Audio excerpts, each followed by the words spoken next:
కాయ కోసేయాలంట మీ బిడ్డలకు. ఏరి నేములు హాయ్ చెప్పు. నువ్వు లేచి హాయ్ చెప్పు.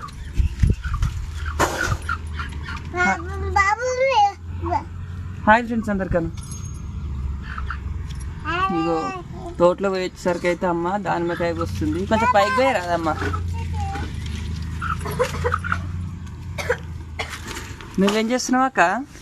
ఏం చేస్తానండి నేను. ఇంకో ఇద్దరు మనవరాళ్ళకైతే కోసిస్తుంది. నాకు ఇయరా ఏందమ్ములు? అయ్యో వాళ్ళు తెచ్చిరే మరి నాకు లేవు అంటే మీకు లేవు. నేనే తెచ్చినవి నేనే తింటా. నీకు తెస్తే నీకన్నా పెట్టుకోపోయినావా? నాయే ఇప్పుడు నాకన్నా పెట్టుకుంటా. తీసుకోవద్దు ఇప్పుడు. నువ్వు ఊకోవాలి. మా బాపమ్మ ఊకోదా? మా బాపమ్మ లేదా?